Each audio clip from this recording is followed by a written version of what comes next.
You're welcome once again to this educational channel.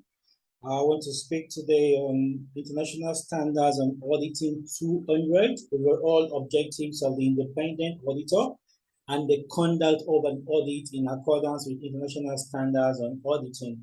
That's ISA 200 is an international standard for auditors. So it's a standard that guides the professional auditor in how and how not to conduct an audit. So we'll be looking at ISA 200 today, a very important international standard for every professional that is involved in the field of auditing.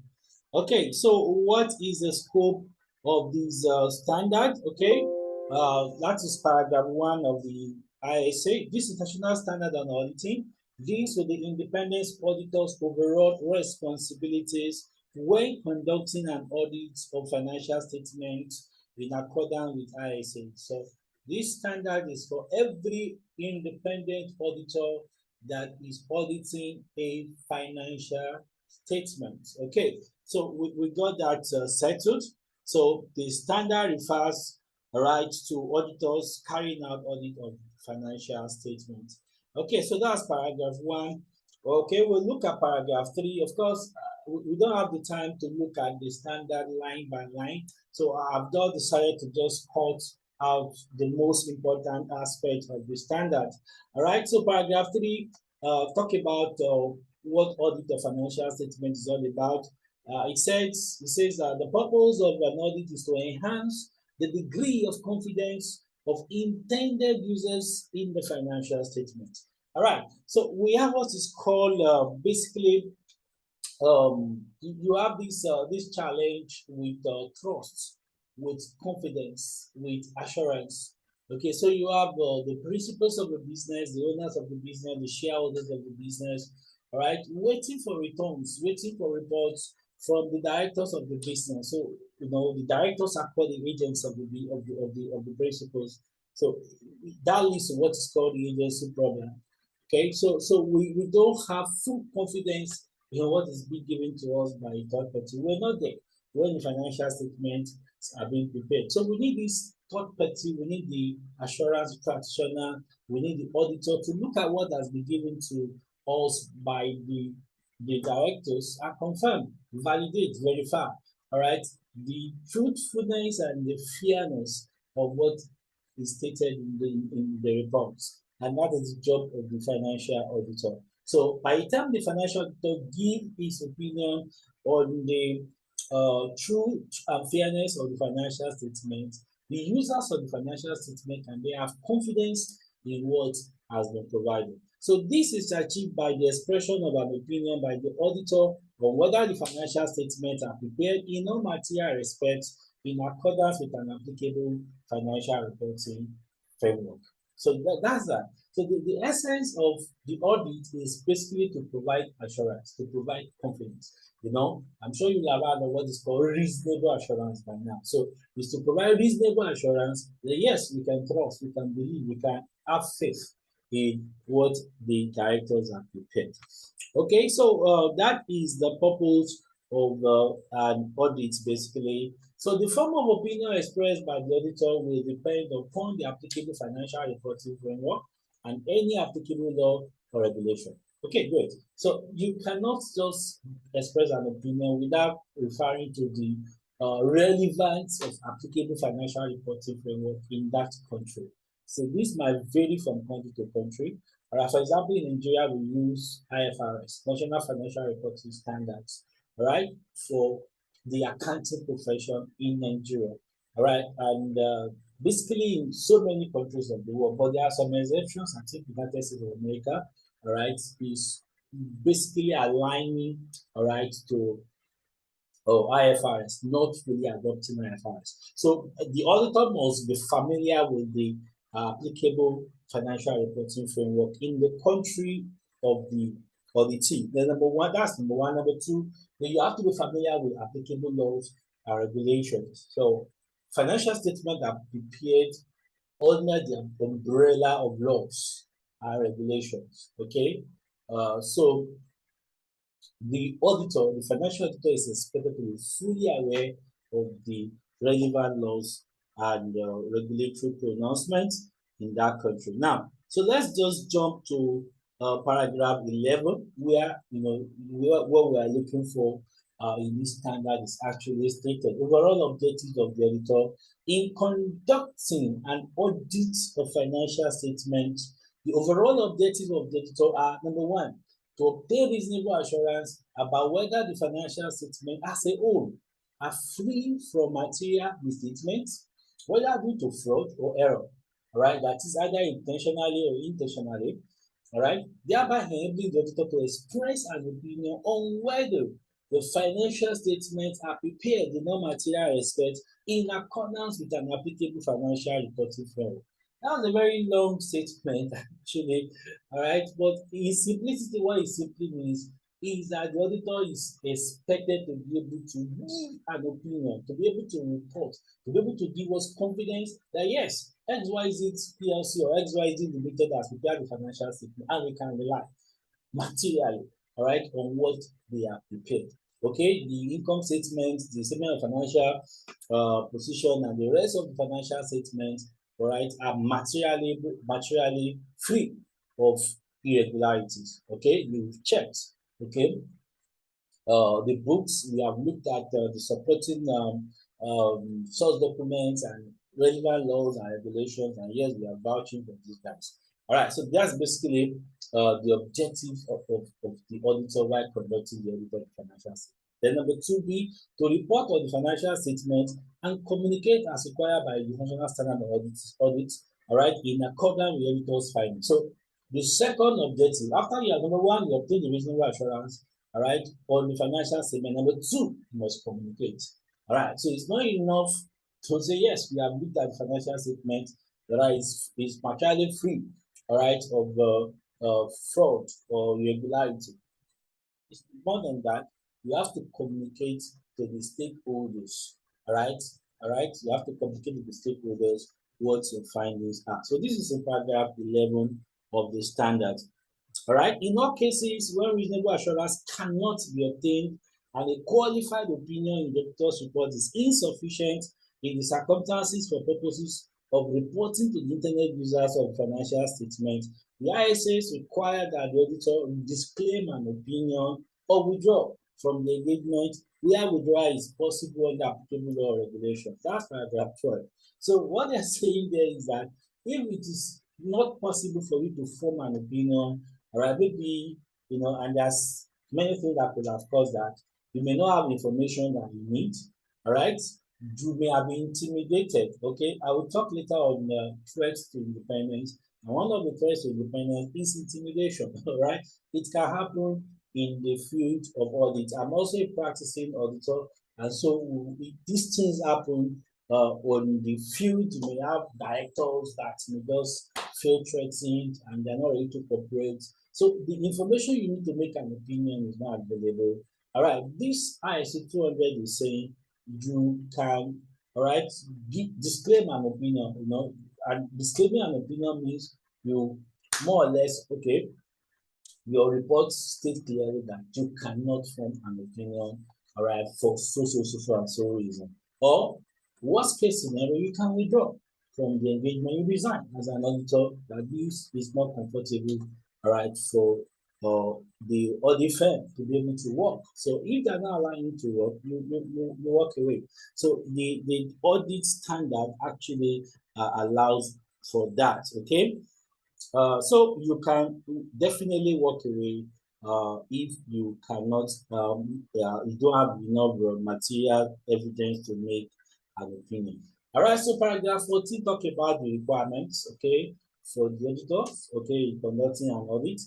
Exclude requirements relating to an audit of financial statements. The auditor shall comply with relevant ethical requirements, including those pertaining to independence, related to financial statement, audit, and audit engagement. Okay, if you have not subscribed to this channel, please kindly try to do so.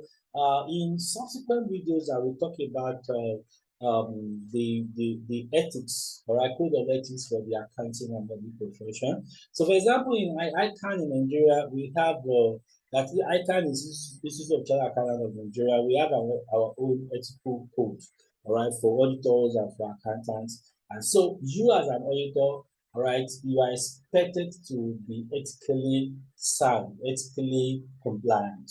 All right. So basic uh, principles of code of ethics for auditors. You are expected to be independent. You're supposed to be somebody that can keep information confidential. Supposed to have integrity. All right. You're supposed to be technically competent.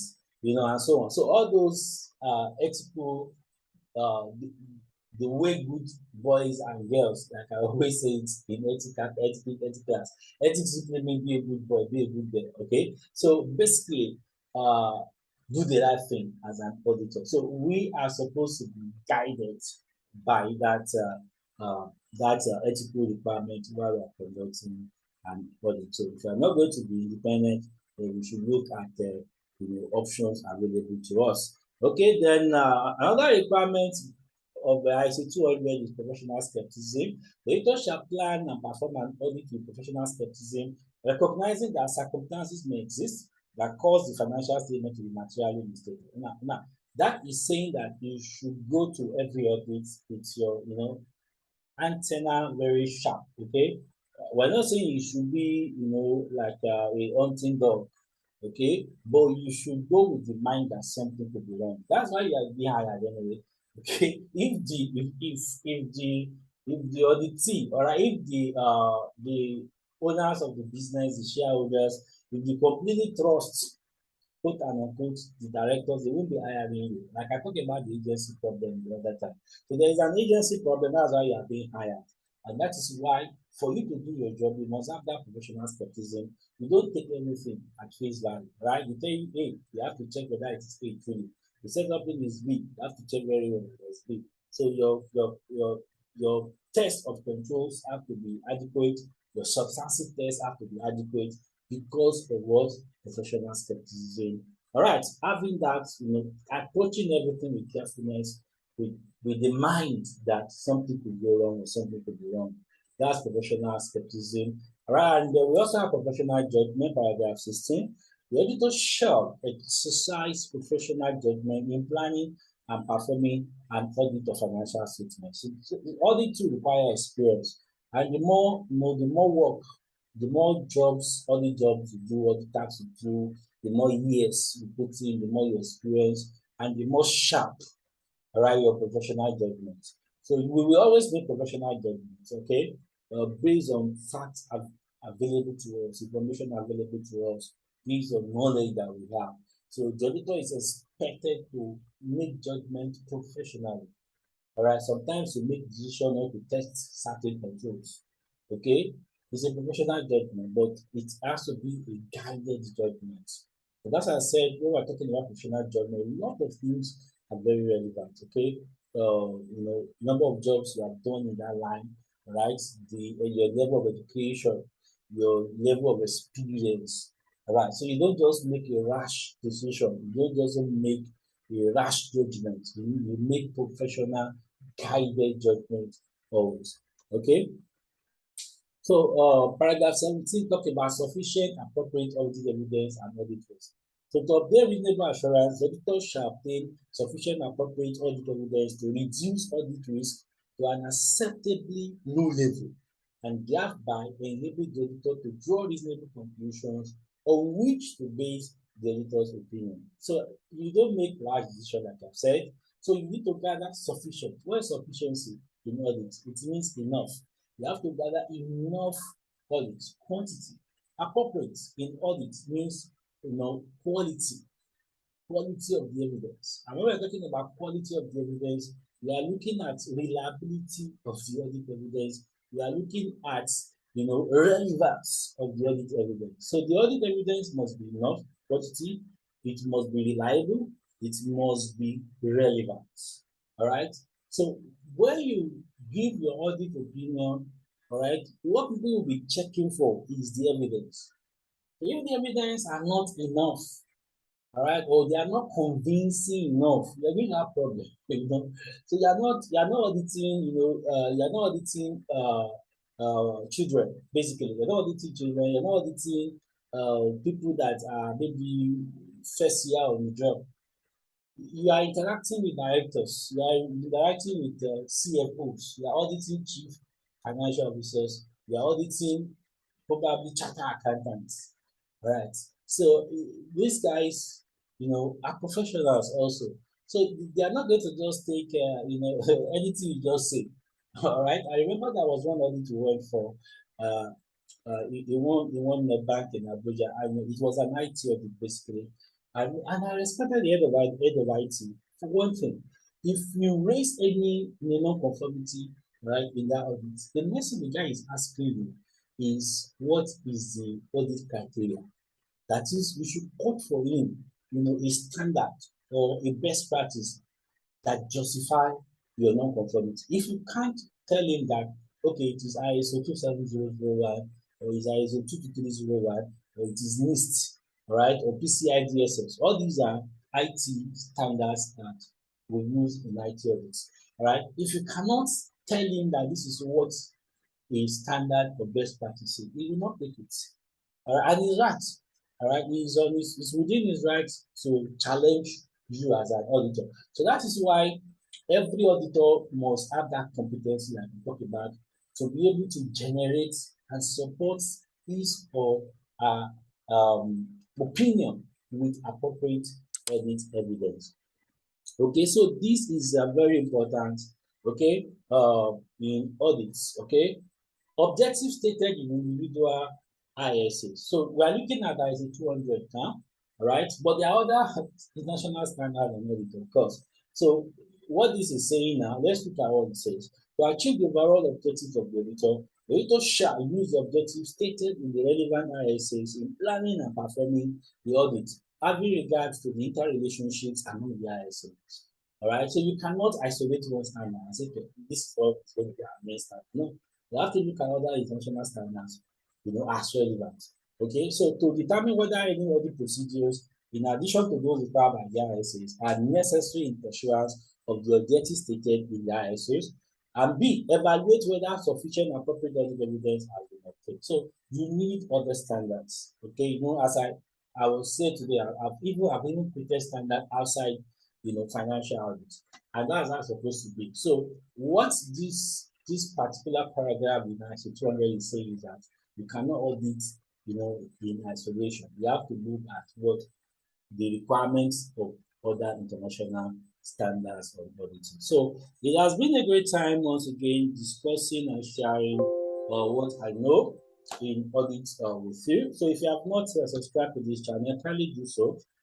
In subsequent videos, I'm going to be sharing more on other international standards of auditing. Thank you.